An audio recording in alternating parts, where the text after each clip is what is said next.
Hello, everybody. Welcome to the Buckeye Weekly Podcast. I am Tony Gerdeman, here as always with Tom Orr. Tom, how's it going?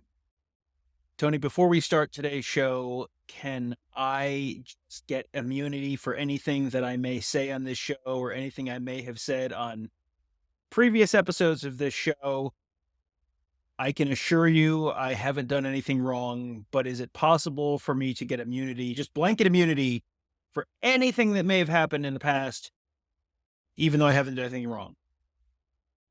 Well, Tom, I know that those words are coming from an innocent man because the only reason you would ask for immunity is because you have done nothing wrong. So if there was something would show up to show that you have done something wrong, you would know that this was fabricated and you would want immunity from that. So yes, Tom, you absolutely have immunity because if anything were to come out, we would know that that came from some private investigator in the Northeast of America, probably sharing the name of somebody we've heard of.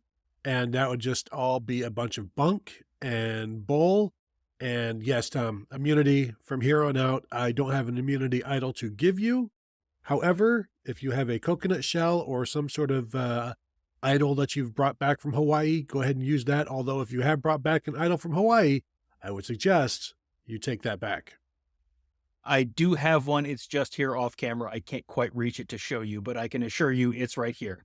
Now, before we move on with the show, and again, let me tell you how much I want to stay doing an Ohio State football podcast. More than anything in the world, my desire is to do an Ohio State football podcast. I know you've talked about making it harder for me to leave to do an NFL podcast at some point. Can we just put that off a little bit? Again, I want to stay here doing an Ohio State podcast, and I feel like I cannot stress that strongly enough. But can we put off the thing where it makes it harder for me to go do an NFL podcast at some point in the future? Is that something you'd also be willing to do? Only as long as you promise with your words that you won't go looking for an NFL podcast will we allow an opportunity for you to have a period of time where you can go looking for an NFL podcast. Yeah, I think it would be fair for me to go and have the opportunity to look just to remind myself of all the reasons I want to stay. Yes. I don't know, frankly, Tony, if you love something, let it go, right? There's an old saying about that. I'm pretty sure it's about going to the NFL. So I think, if you were, I don't know, a college football program that loved its coach as much as its coach loves it, and we know how much its coach loves it because we're told every 15 minutes how much he wants to be there, I think it would only be responsible to let that coach go and go look at the NFL and say, look at all the places I don't want to coach because I want to stay right where I am. It's the old meme that we talk about all the time. I only went to interview at an NFL team to ask how to get away from interviewing with that NFL team. And so, yes, we are in fact talking about Jim Harbaugh and the Michigan Wolverines and Jim Harbaugh's annual flirtation. It must be January. Jim Harbaugh flirting with the NFL. We had a show about a year ago talking about how I think at that point it was looking maybe like the Vikings. And did we think he was going to be back? It's like, no, I don't think he's going to be back because he's been trying to leave for years now. And he's trying to leave again. However, before he leaves, he is trying to, I guess this is what is happening, Tom. This is my read on it. He has tried to leave for years. He has not been able to because the NFL is like, no, we're good. Now it sounds like maybe he has a better opportunity. However, he's been burnt like 2 or 3 times now on wanting to leave and not being able to leave. So he's like, if I'm going to come back, and if I am forced to come back, I am going to want the sweetest, juiciest deal that I can possibly get. And believe me, I want to be there. This guy, Jim Harbaugh, I think OJ is going to find the killer before Jim Harbaugh signs his contract. Jim Harbaugh is going to write a book. We're going to get a real exciting Jim Harbaugh book deal. And it's going to be like, is it about the national championship? No, it's about if I took an NFL job, and it's just about hypothetically, if I were to take an NFL job, how that might happen. I think that's a great book. I don't think Jim Harbaugh should have to get back his Heisman Trophy. There, I said it. Let's let people, if people are wondering, what are these two morons babbling on and on about? Well, Yes. let's let you in on the report from Dan Wetzel that dropped on Tuesday morning. Boy, there are so many, Tony, there are so many paragraphs in here that are worth a conversation. It says it's only a 3-minute read at the top of the Yahoo article. I'm really debating where to start. Let's start, Tony. Paragraph number 2. Sources said Harbaugh is seeking language in a potential contract extension from Michigan that would grant him immunity from termination from any finding or sanction that could arise from multiple current NCAA investigations into the football program. Next paragraph, Harbaugh is also seeking a delay in the start date of the new contract to maintain a lower buyout that NFL teams would have to pay Michigan to hire him away. The buyout in his current contract dropped from $2.25 million to $1.5 million on January 11th. Michigan is seeking that to rise to about $4 million in a new deal. Harbaugh has sought to not have the new deal.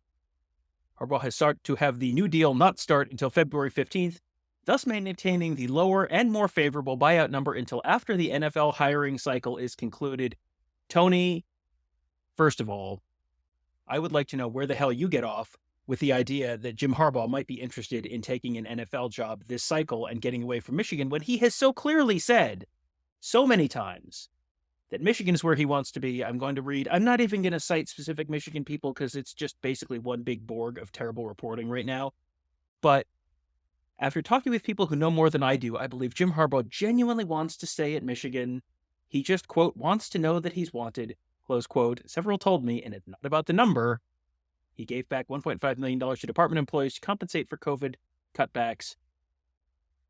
Tony, with that heartrending story about a man and his love for his alma mater and current employer, where the heck, sir, do you get off with the idea that Jim Harbaugh wants to leave for the NFL? I would like to know, sir, how would you like to start the apology that he is so richly owed? Well, I will start it by not apologizing, Tom, because facts have shown when you're constantly talking to an NFL team here, an NFL team there, and this isn't just agents throwing your name out to boost things. Like, you don't go interview with the Los Angeles Chargers, Thomas, if you're not trying to get a job there in the NFL. This is so silly to me. The buyout dateline thing. Who cares about, a measly $2.5 million or whatever? This is just another, like, let's just keep pushing the goalpost. Yes, I'm going to sign it. Don't worry. We'll get it worked out. But, it's just, this is, you're asking a lot. And not that I would ever need a buyout or anything. It's just, come on, we're friends here. Why do we need to have it be so expensive? Let's just push it out so that the number drops for whatever reason. I'm not saying, why does it need to drop? It doesn't. Does it make it easier to leave? Sure, but I'm not trying to leave. And yet, every year he's trying to leave, and the immunity. We could spend, honestly, 30 minutes on the whole immunity thing. All right, so 30 minutes on the clock. Here we go. 30 minutes. Before we get that, I do want to point out that perhaps he just doesn't want the buyout to rise, specifically so that if and when he does come back to Michigan, it's very clear that it's because he wanted to come back to Michigan and not because the buyout was too prohibitive for an NFL team. He wants to make sure that everyone is clear that his love for his alma mater is so good and so pure that is the reason. Now, on to the immunity, Tony. Tony, we've heard so many times, straight from Jim Harbaugh, straight from those around Michigan, how he doesn't know anything about anything, and he's the program. He at one of the pre-national championship, maybe a post-national championship, talked about how innocent the program was. Tony, why would immunity be an issue if there's not? I don't understand. Please, Tony, help me to understand.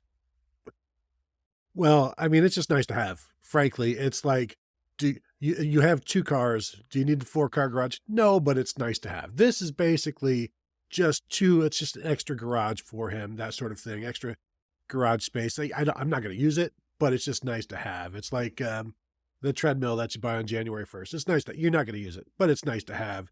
Immunity, you don't need it because you haven't done anything wrong. It's just, hey, look at that. Oh, you've got immunity up on your wall. That's pretty sweet. Where'd you get that? Oh, it's no big deal, but yeah, I have immunity.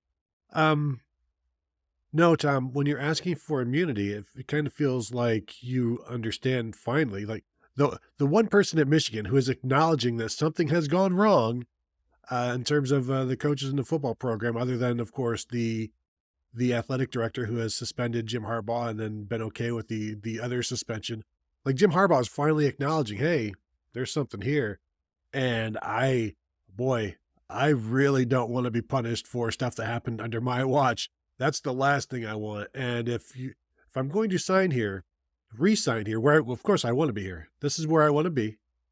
And I'm going to need to be the highest paid coach in college football. I know the money doesn't matter. We're not concerned about the money, but if I do get fired, I'm going to want all of that money. So if there's something that happens and I'm going to be the prisoner of my own actions and I'm going to need that entire contract, it's not about the money, but I just don't want to be fired for something that has happened under my watch.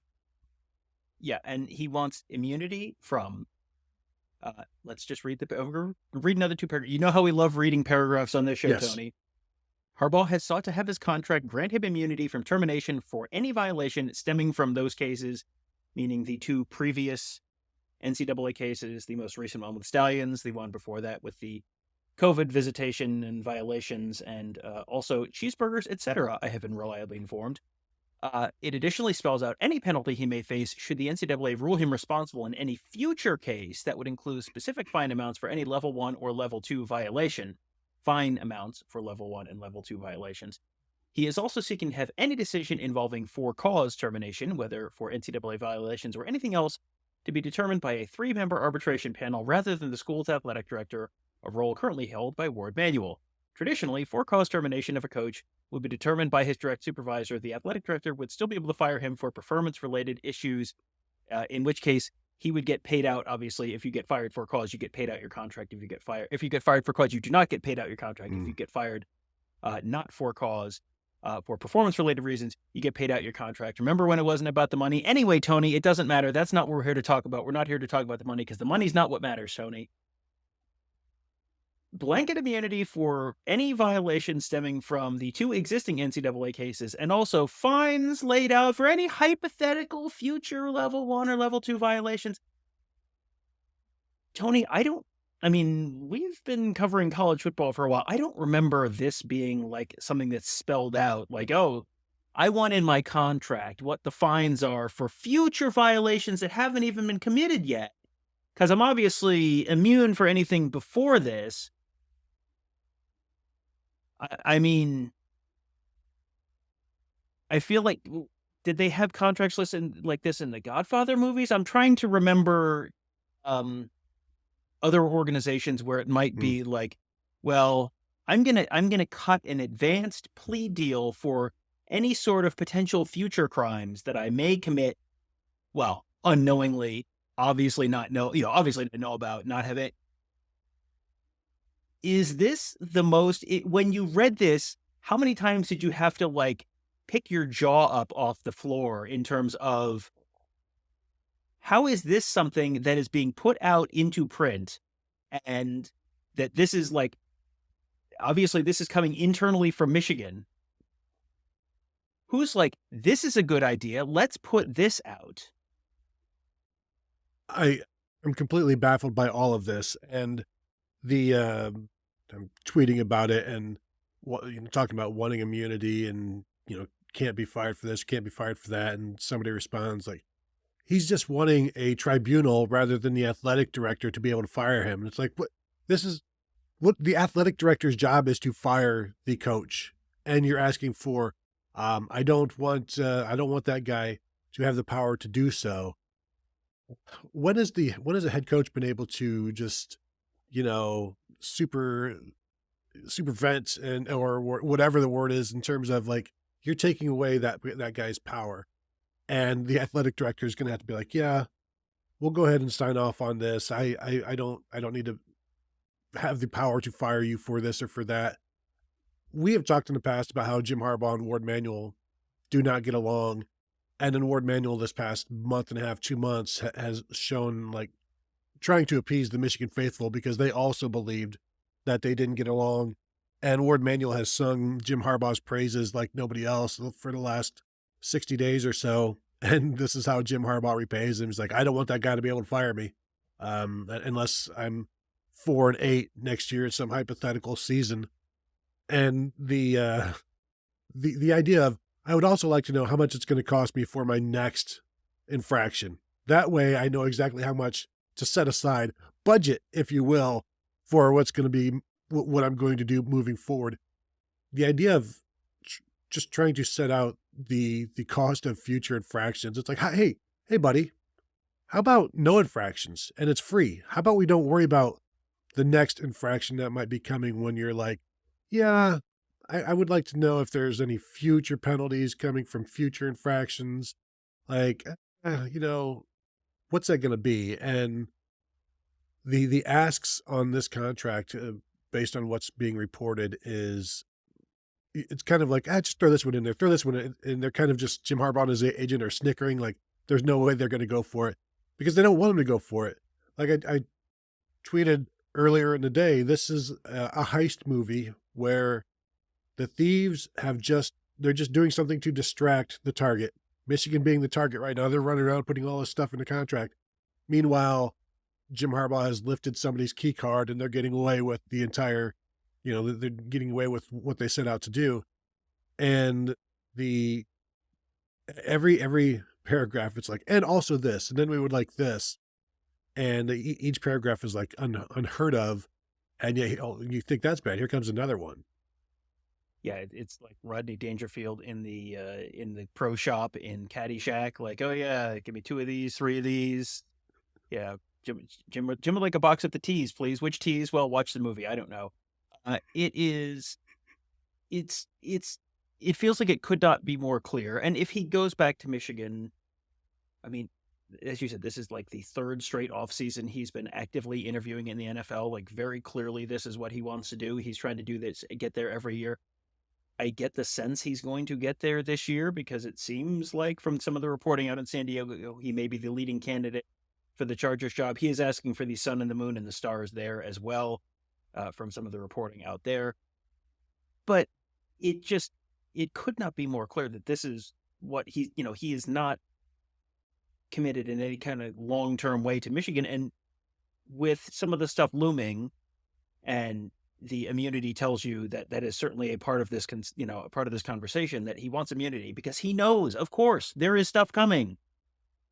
I don't know what the level of cognitive dissonance is among, sections of the Michigan fan base that have just been listening to the Michigan media tell you that there's nothing there. And really, actually, Ryan Day is going to end up in prison in 3 months. And it's like, I don't think that's how this is going to play out. Like, there's nothing that, we've done this before, Tony.